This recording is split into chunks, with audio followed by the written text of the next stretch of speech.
Hello everyone, welcome. Alright, today I'm going to talk about two things that might seem to you to be disconnected, but I'm sort of responding to everything that's going on today with the pride thing and the nuns, the terrible insult to the nuns from the LA Dodgers and so on. And this thought about pride and nuns and vocations for nuns. When we hear about vocation, we normally think about priests. But since, as you know by now, I was brought up by nuns, I want to talk about vocations and the need of vocations for nuns. As you know, nuns pre-Vatican II were in the schools, in the hospitals, and then around 1969 there was a massacre, I would say. They suddenly seemed to disappear. The question of the habits, for those of you who are not Catholics, is the robes, in other professions would be the uniform, but and I think I said before that I experienced this very, very early on, because I remember my nuns were the Sisters of Charity of St. Vincent de Paul, and this was, as you know, the ones who follow me, this was an orphanage. And I remember that first of all, the changing of the habit came very, very early on in the Vatican II. It must have been around 64, something like that, because the nuns told us that their habits were going to be changed. My nuns were the ones who had a talk like this, it was beautiful, really. And that was going to be changed, and they told us about it. And it was about 6 months, I don't know, 6 months, a year, before they were all changed. So the changing of the habits came very, very early on in the Vatican. So that was already sort of programmed, as it were. But I'm going to talk to you first about vocations for nuns, because I think we need nuns in the church. The nuns are the matriarchs of the church. I told you before that, it's not about power, it's just different roles in the church. And I said once before jokingly that when Mother Superior came into the room, Monsignor over there would have to run off and hide under a table or something. Okay, they had tremendous authority. And the church was the function, I don't know whether that is the right word, but what they gave to the church was tremendously important, because it was education, and it was, so this was an orphanage. I tell you how we nuns can be tricky. Listen to this. When this thing of vocation, we were all little kids. Okay, I'll tell you an anecdote. And this thing of vocation was always, when we talked to them during recreation time or something, it was always there in the air. We were aware that there were nuns. We were all little kids, okay? There were nuns because they had a vocation to be nuns. And the word vocation we couldn't quite understand. I'm talking about 8 and 9 year olds, okay? So we used to ask them, so you are a nun because you had a vocation? Yes. What is a vocation, sister? Well, God calls you. How?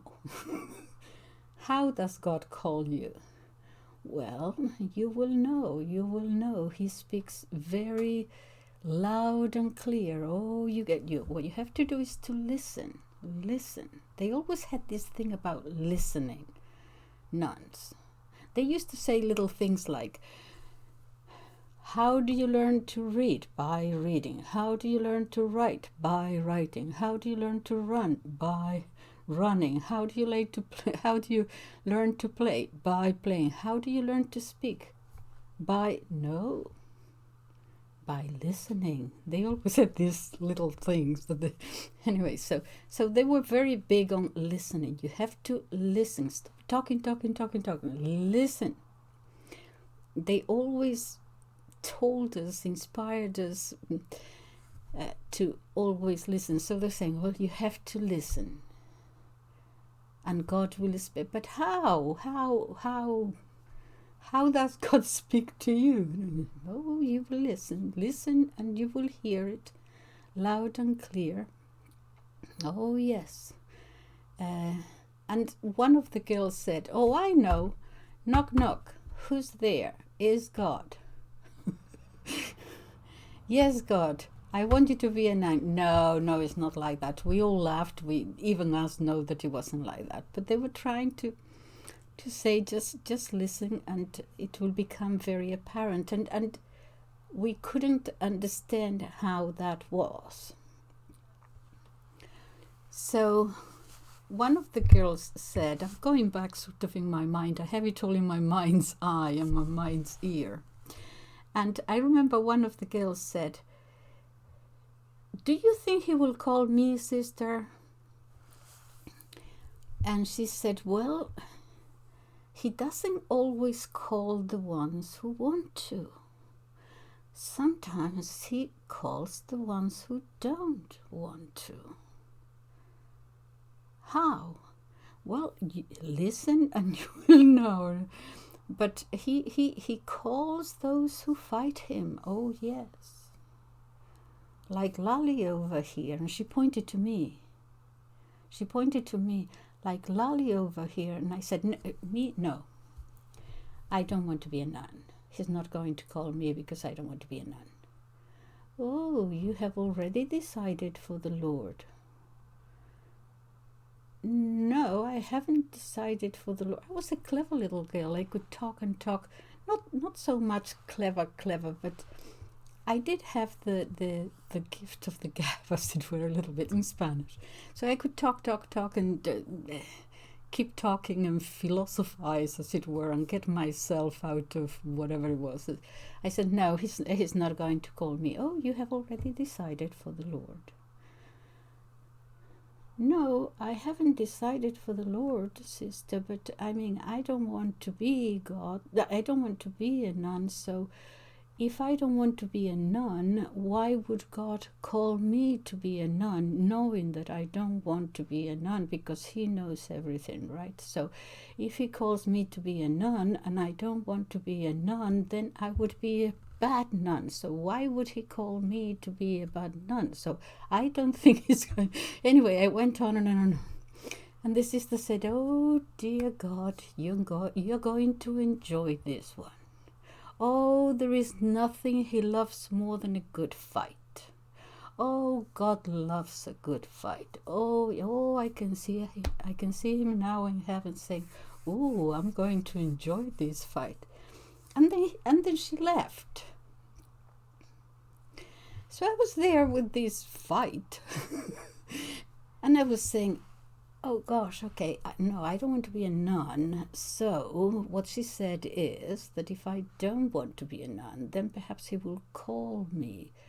Oh no, okay, so what I have to do is to change the thing around and want to be a nun so that he won't call me. So I was left with this dilemma of, well, shall I want to be a nun or shan't I want to be a nun? Whatever.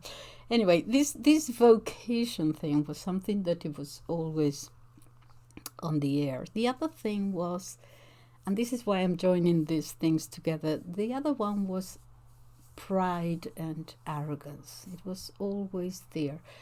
I said I think it was in a video before, but God knows where it is, that one of my first memories actually of the orphanage was being okay. Let me go back to the beginning. I was very little. I must have been 4 or 5, and there was one of the older girls whose job it was to come and get us up in the middle of the night, those of us who wet the bed, and take us to the bathroom, and then she would take us back to bed, and we would go back to sleep. And there were girls who wet the bed every day, a very, very tiny minority. The others, like me, would be from time to time or whatever, perhaps a little bit too often. But anyway, they would take us for a while, and they would take us to the bathroom in the middle of the night. And I remember very, very vividly, and I'm not exaggerating when I tell you that perhaps I was 4 or 5. And I remember vividly sitting on the toilet there, and my thought was, I don't want to be arrogant. Imagine that thought. And I remember the process. I thought, well, I don't know what they had told us during the day or something like that, but that was on my mind, that you must not be arrogant because baby Jesus would be very unhappy if you're proud and this and that. So I was, and that none of us is perfect, so we can't be arrogant, something like that. And I remember thinking, I don't want to be arrogant because I will hurt baby Jesus. But I couldn't for the life of me see how I was imperfect. That was on my mind, that we are not perfect, we are imperfect. So I couldn't figure out what my imperfection was. Because there were I understood him obviously in a physical sense, and there were girls there who walked with a limp, and others who were deaf, and others. I mean, there were some girls with quite a few handicaps and problems, and there was one little girl who didn't have a hand. I think I said this before. She just had a thing here, and she would go and frighten us with it. We run away. So I understood that to be an imperfection, but I couldn't for the life of me think what my imperfection was. You see, I didn't have any. So I'm sitting there on the toilet thinking, I have to find my imperfection, because if I don't find my imperfection, that means that I am being arrogant or something. And I'm dangling my legs there, and I found it. I saw that one of my toes was not straight, but a little bit sort of bent, and I thought, oh, there it is. I found my imperfection. Okay, so I'm telling you this because of how young I was, and it goes back to this cradle Catholic that you call us in English-speaking countries, or cultural Catholics or something like that. But I just want to give you an indication of how we sort of learn about religion or the Catholic faith. Is like, I don't know, we get it from, I don't know, I feel at the moment that my knowledge of the faith is not through learning or intellectual ability or anything like that. Is sort of more intuitive. I kind of know somehow, but that was because of these very early experiences where they were teaching us the faith, but in sort of practical ways, I suppose. Now, this thing about pride, I had to reread one of the mystics here, and I'm going to put it to you. Okay, what this mystic says is that talking about pride or vanity or self-serving love. I sort of wrote a few notes here because when I talk about anything to do with the faith, I just don't want to just say anything that comes to my mind just in case. But he puts it in this way. Self-serving love, and then we will see pride and arrogance and vanity. But self-serving love aims to put the individual above all else, and it is the founder of all wrongs and misfortune that comes our way afterwards. The way they explain it is this way: there are two enemies in ourselves, in our soul.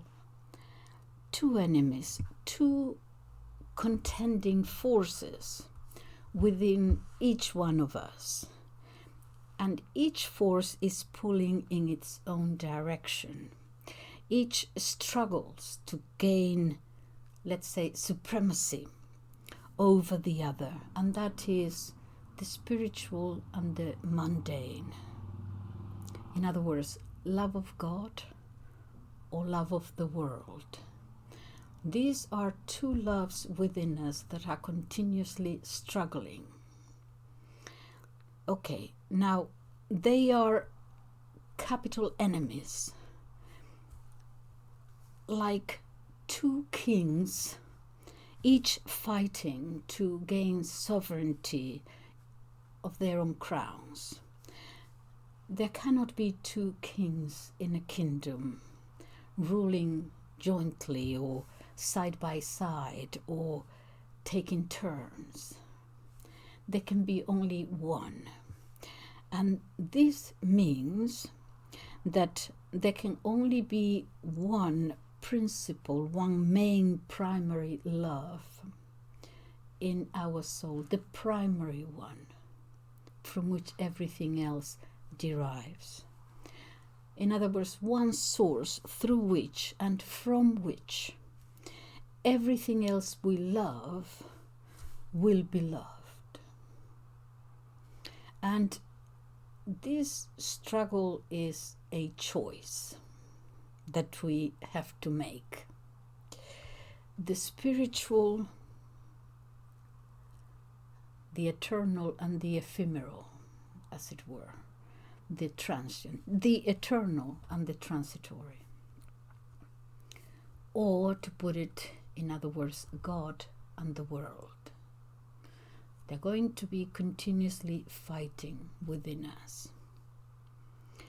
And if it is not God that we choose, the path of God, then obviously it's going to be whatever else is primary in our hearts or our will, whatever we choose it to be. And because when we look at the world, our own self is what, love of self is what we love most, more than anything else, then it chooses itself. And so what we are left with is this struggle. Let us remind ourselves, it's a choice between love of God and love of self. There's two paths, and they are opposing. You either go this way or you go that way. So two main opposing sides. Now, the nature of love, the mystics tell us, is always to become that which it loves. They always emphasize this. The lover converts itself, they say, in the beloved. Whatever external thing I love, by the mere act of loving it, the lover, I transform myself in it. I become one with it. That is what love is. And so they would make the point, when I love myself over and above everything else, I am making myself, they argue, the object of my own love. I am making myself my own foundation, my own source, my own starting point, my own goal, my own destination. And in this case, outside of God, indeed against God, because they're going in two different directions. And so we end up seeing ourselves as gods. And each one of us is a god to ourselves. And so we embark upon a path of self-deception. Down the garden path, everything looks so good. And we are going to end up there in a precipice. So we get to pride. All misfortune is found on this self-serving love, or is born from it. And this self-love, they say, begets arrogance. That is, love of the admiring view I have of myself. And it begets lust and gluttony, that is an excessive devotion to carnal joy. And it begets avarice, a disorderly longing for external things, mainly money.